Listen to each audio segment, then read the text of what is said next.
अस्सलाम वालेकुम। सर्दियाँ आते साथ ही हम सबका दिल करता है जी सूप्स का इस्तेमाल बहुत ज़्यादा किया जाए। और जैसे कैबेज सूप की मैंने रेसिपी शेयर की हुई है, वैसे ही मैंने एक और सूप चिकन सूप की भी रेसिपी शेयर की हुई है। मगर कई लोग चिकन या गोश्त का इस्तेमाल नहीं करते, या उन्हें लगता है कि ये इतनी अच्छी ऑप्शन नहीं है, अफोर्डेबल ऑप्शन नहीं है, हम डेली बेसिस पे बोनलेस चिकन कहाँ से लेकर आएँ, या उन्हें चिकन वैसे ही पसंद नहीं होता है। यकीन करें, कुछ लोग होते हैं जो चिकन डेली बेसिस पे नहीं खा पाते, उन्हें उससे स्मेल आती है। वो हफ्ते में एक आधी दफ़ा तो खा लेंगे, लेकिन वो डेली बेसिस पे नहीं खा पाएँगे। ऐसे ऐसे अगर आपके भी यही प्रॉब्लम्स हैं, या वैसे आप वेट लॉस करना चाहते हैं, तो टमाटरों का सूप उसके निस्बत एक अच्छी ऑप्शन भी आ जाता है, एक चेंज भी आ जाता है। सर्दियों में इसको पीने का मज़ा भी आता है, ज़रा सुकून भी आ जाता है, और स्पेशली टेरेस पे बैठ के लेट नाइट इसका इस्तेमाल किया जा सकता है। ये उन चंद सूप्स में से है जिनमें प्रोटीन चूँकि कम है और सब्ज़ी की मिकदार बहुत ज़्यादा है, तो आप इसको एज़ अ स्नैक भी इस्तेमाल कर सकते हैं और एज़ अ मील भी इस्तेमाल किया जा सकता है। आज हम शेयर करेंगे टोमेटो सूप की रेसिपी, लेकिन एक चीज़ का ख़्याल रखना है, इसमें हमने कॉर्नफ्लावर नहीं डाले, इसमें हम डाल रहे हैं हेल्दी दलिया, ताकि वो ज़रा थिक भी हो जाए। कॉर्नफ्लावर अगर आपने इस्तेमाल कर दिया, तो ये फिर हेल्दी इतना नहीं रहेगा। ऑन द अदर हैंड अगर आप ओट्स या बार्ले का इस्तेमाल कर लेते हैं, यानी जौ या जई का दलिया, इसको थिक करने के लिए इस्तेमाल कर लेते हैं, तो ये एक हेल्दी ऑप्शन भी हो जाएगा। हेल्दी डिनर, हेल्दी लंच के तौर पे इस्तेमाल किया जा सकता है। आप इसको ब्राउन ब्रेड के एक स्लाइस के साथ लगा के भी खा सकते हैं। उसकी निस्बत अगर आप चाहें तो एक कबाब वैसे साथ रख लें ताकि प्रोटीन आ जाए। गोश्त खाना ही नहीं है, प्रॉब्लम है, गोश्त से रहने दें। इसको एज़ अ स्नैक इस्तेमाल कर लें, या लेट नाइट टेरेस पे बैठ के पी लें। आइए आपको दिखाते हैं कैसे बनेगा हमारा टमाटरों का सूप। जी, सबसे पहले हमने कटी हुई सब्जियाँ लेनी है, जैसे कि आप देख सकते हैं कि हमने कटा हुआ टमाटर लिया है। टमाटर को हमने इतना काटा है कि बाद में हम उसको चॉप कर सकें, हमने ज़्यादा इस पे मेहनत नहीं की हुई। कटा हुआ लहसुन लेना है, एक बे लीफ लेना है, काली मिर्च और नमक ले लेनी है। सबसे पहले नॉन स्टिक पैन में थोड़ा सा ऑयल डालना है, इतना ऑयल डालना है कि वो ग्रीस हो जाए, जो आपके टमाटर हैं या आपके जो लहसुन वगैरह है वो अंदर चिपके मत। उसके बाद उसमें बे लीफ रख दें ताकि उसकी खुशबू आए। उसके बाद आपने उसके अंदर लहसुन ऐड करना है, पहले से कटा हुआ लहसुन, एंड उसके बाद उसमें प्याज डाल के उसको भून लेना है। इतना भूनना है कि वो ब्राउन हो जाए।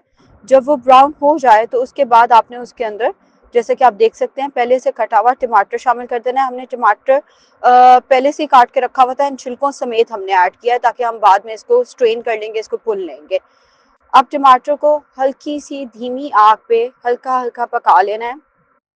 बहुत तेज आग करने की जरूरत नहीं है, हल्की सी आग पे, क्योंकि आप जानते हैं सब्जियां तो वैसे ही जरा जल्दी बन जाती हैं। उसके बाद आपने उसको 1 से 1.5 मिनट दम पे रखना है ताकि वो अच्छे से सॉफ्ट हो जाए। हमने उसको पहले दम पे रख के देखा, उसके बाद जब हमने ढक्कन उठाया वो उतना सॉफ्ट नहीं हुआ था जितना हम चाहते थे, तो हमने उसको दोबारा दम पे रख दिया। अब मजीद 1 से 1.5 मिनट उसको दम पे रखने के बाद जब ढक्कन उठाया तो आपने अपने जो चम्मच है उससे उसको मैश कर लेना है, अच्छे से उसको दबा के उसको छोटे छोटे उसके पीसेस कर लेने हैं। आपको सूप की फॉर्म में ज़्यादा तंग ना करे, और फिर हमने इसको स्ट्रेन भी करना है। जितने बड़े पीसेस होंगे वो स्ट्रेन करना उतना ज़्यादा मुश्किल हो जाएगा। बस आपने चम्मच से ही उसको दबाना है। फिर हमने उसको एक बॉल में डाल दिया है, जैसे कि आप देख सकते हैं, एंड उसके बाद अब हम इसको स्ट्रेन करेंगे। जो घर में स्ट्रेनर आप वो इस्तेमाल कर सकते हैं। अच्छे से स्ट्रेन करके जितने टमाटर के जो पार्टिकल्स हैं या टमाटर का जो लेफ्ट ओवर है वो आपने स्ट्रेन में जमा कर लेना है ताकि ये बाद में आपको तंग ना करे। इसके बाद आप देख सकते हैं नॉन स्टिक पैन, उसी नॉन स्टिक पैन जिसमें हमने मसाला जार तैयार किए थे, उसके अंदर हमने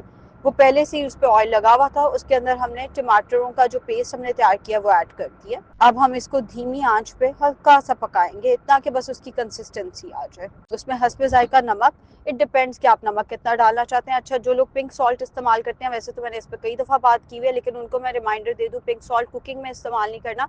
कुकिंग में टेबल सॉल्ट इस्तेमाल करना है ताकि आपको कल कला को थायराइड के मसले ना आए, आयोडीन की कमी ना हो। सो पहले से भिगोया हुआ 2 खाने के चम्मच ओट्स का दलिया यानी जई का दलिया शामिल कर दिया। ये हमने पहले से ही भिगो के रखा हुआ था, तकरीबन 2 आवर्स हमने भिगोया। वैसे आप इसको 30 मिनट्स भी सोक कर देंगे तो दैट वुड बी एनफ।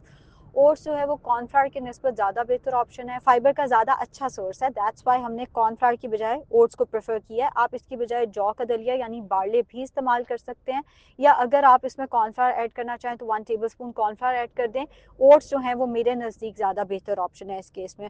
और अब आपके सामने हम इसको एक बॉल के अंदर शामिल कर रहे हैं। ये हमारा टमाटरों का सूप तैयार है। आप इसमें से एक छोटा बॉल निकाल के इस्तेमाल कर सकते हैं। एंड अगर आपको एसिडिटी का मसला है या आपको तेज़ाबियत बहुत ज़्यादा रहती है, तो आपने लेट नाइट इसका इस्तेमाल हरगिज़ नहीं करना। कुछ लोगों को वाकई टमाटर सूट नहीं करता। किडनी के पेशेंट्स को अक्सर कहा जाता है टमाटर अवॉइड करना है, इसका किडनी से कोई ताल्लुक नहीं है, लेकिन तेज़ाबियत के पेशेंट्स को टमाटर जनरली सूट नहीं करता, या कुछ लोग ऐसे भी हैं जिन्हें टमाटर खाते साथ ही पेट में दर्द शुरू हो जाता है।